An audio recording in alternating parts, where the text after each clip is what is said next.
I am delighted to see so many of you. Welcome. I'm also just delighted to be here today to speak with Vera about this project across the Atlantic.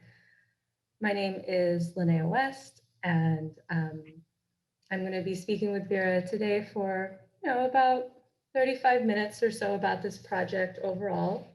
Across the Atlantic takes the form of an artist's book, and through photographs and drawings, Vera invites us to notice what she noticed in the summer of 2018, living in Prospect Heights in Brooklyn.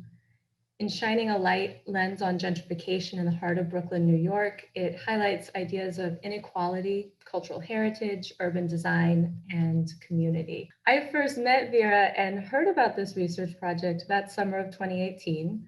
I live in Philadelphia now, but at the time I lived in New York, in Long Island City, and I worked at MoMA. Vera was on a residency through Residency Unlimited after winning this Young Visual Artist Award. And as you do, we got connected. So that was somehow over 2 years ago, which is strange to think about. So it's wonderful to come together now to celebrate this publication. But I also think it's a really apt time to have this discussion because some of the issues raised in the book are more pressing than ever. Income inequality in the United States is at the highest levels it's been since the 1920s. And everything right now is exacerbated by the uncertainty that this global pandemic has brought to all of our lives. Housing insecurity, unemployment, all of these issues are more present than ever. And with that, Vera, I'm going to ask you to get us started by just introducing us to how you came to Brooklyn in 2018 and how you came to do this research on gentrification. Mhm. So, as you said, I went to New York after winning the Venice Young Visual Artist Award in 2018. And the award was basically 2 months artist residency hosted by Residency Unlimited. So we were located sort of at the border between two Brooklyn neighborhoods, Prospect Heights and Crown Heights. And as we arrived there, we quickly realized that the neighborhood is being gentrified. Some parts have already been gentrified quite a bit, and some parts were at the beginning. So there was already quite a big contrast between Prospect Heights and Crown Heights. And I thought it would be interesting to do a work about that. Yeah, I think it's so interesting to hear you talk about this because for people living in New York, gentrification is such a familiar topic, right? We see it all everywhere, but you came in with very fresh eyes and saw it kind of for the first time. And I was wondering, because I want to ask you to kind of show us how you framed the book, but here you have a start and an end. And would Mm-hmm. you talk about how that relates to the images in the book?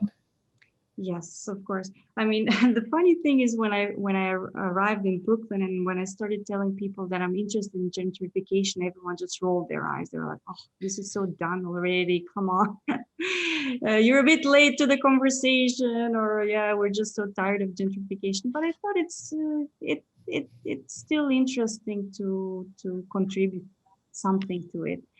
And so what I was looking, so this is, by the way, this drawn map, I drew this map is also in the book. And the purpose of this was to show the radius that I was exploring or focusing on in the book.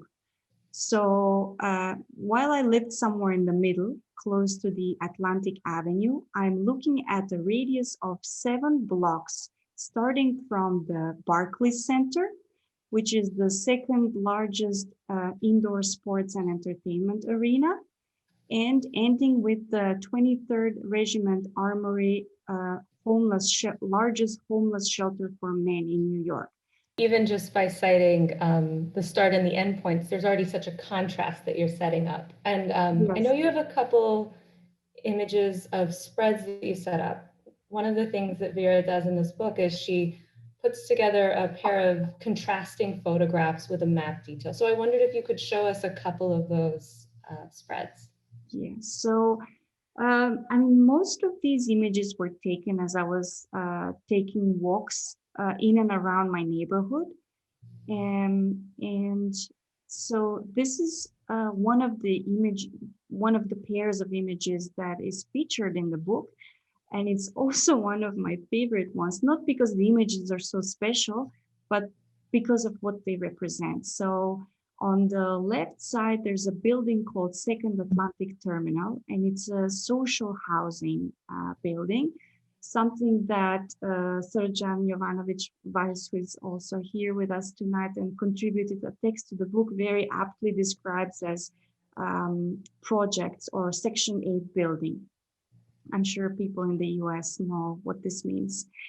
And then on the other side, you have a new building which was just being finished while we were there. It's already completed now, and that's a luxury residential building which includes amenities like pet spa, business center, rooftop cinema, and so on.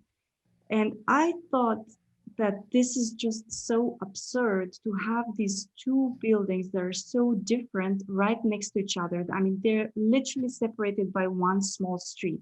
So you have on one side people people living on one side of the street um, who have very low income, and then on the other side people who have very high income and can have manicure for their dogs in their building.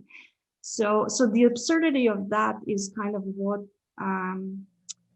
what prompted me to continue taking these pictures and then to extend that by also making map drawings to basically show where they are, because we're not talking about contrasts within the borough or the neighborhood, we're talking about contrasts on the same street. So this is another pair of images I wanted to show you. So you have on one side also an old building which has a grocery store, and the other one, a building, again, a luxury residential building that was just completed when we were there in 2018. And they're both located on Vanderbilt Avenue, which is in Prospect Heights. And I'm showing this pair because I don't know, every time I look at this picture of the grocery, I love it so much because it's so, in a way, so authentic American, so authentic Brooklyn, all these little convenience shops that you know already before you go to the US from all the movies. And then you go there and they're stacked with so many different products, and they have an ATM and they're open 24/7. And, they have usually immigrants behind the cash register that are super friendly, super nice, which was really the case with this place. And it was actually one of the most affordable stores on that street. So this street had already been gentrified quite a bit when we were there. And then on the other hand, you have a building which, I mean, it looks nice architecturally, but it's also very generic. So it's really a building you can see anywhere today. I mean, that building actually looks very similar to a building that they just completed in Zurich. So it's also showing this contrast about of sort of what is authentic versus what is more. Yeah, I really love this. I love this pair of images. I think particularly because the deli it's such a human scale, and the idea of just having the chair out front where you would go sit maybe, you can't imagine doing that with the building next to it. It's a different kind of use. Yeah. And it was at the end of the book, I can show you later, I have a list of all the buildings, kind of like an index. So you can see when they were built, if they're listed, or if they're landmarked or not, and how much they cost and who developed them and so on. And then I have this little comparison between the two, that one of them is 24 hours open and the other one has 24-hour concierge service. Yeah, I also thought it was nice. Yeah. Nice. And this is the last pair I will show you. So on one hand, you have there is a warehouse which was used by a company, I guess, called Sunlight Linen Supply. The entrance to that was a little bit further down the street, and sometimes the door was open and you would see men working there, folding things or moving boxes around, usually African Americans, and I assume not paid very much. And on the others, literally again on the other side of the street, it was not a very big street, was an office building with co-sharing office space. And that one, I mean, that was it was quite expensive actually to rent space in this co-sharing office building. I checked that online. But this is a nice example because it shows you, so the building on the new building is actually renovated. And I think it was a former bakery, strudel bakery or something called something like that. So it was renovated.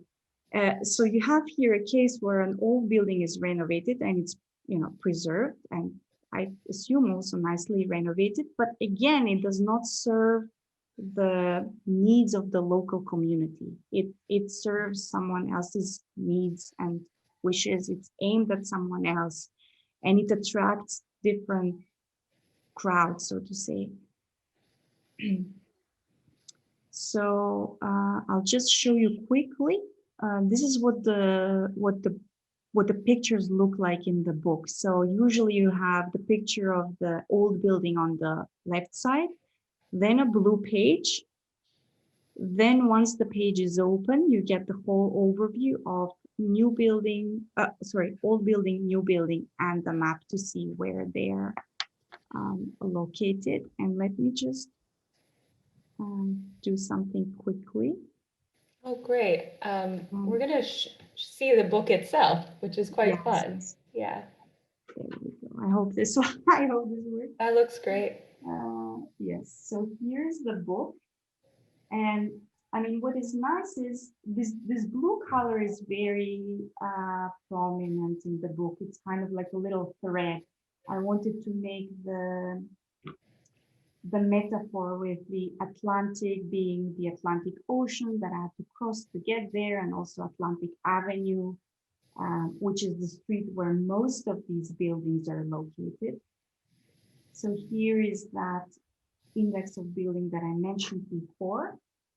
And this is where so they really are kind of around the Atlantic Avenue. So it starts with a very light blue. So you have something like this. And then as you go through the book, the blue becomes darker and you have something like this, for example. To go back again to your, not last, but the one before question about the vernacular architecture. Yeah. I feel as an artist, you can be very creative.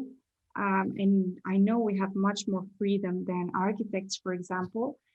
But I feel that we really can have this, we can have this role, we can fill in this gap, you know, with this everyday architecture that is kind of interesting and valuable, but cannot be preserved by architects or by institutions. And this is where, at least I see my role to kind of jump in and do something that will put these things, kind of make them more permanent somehow. Yeah, like with this book, for example. So thank you for that.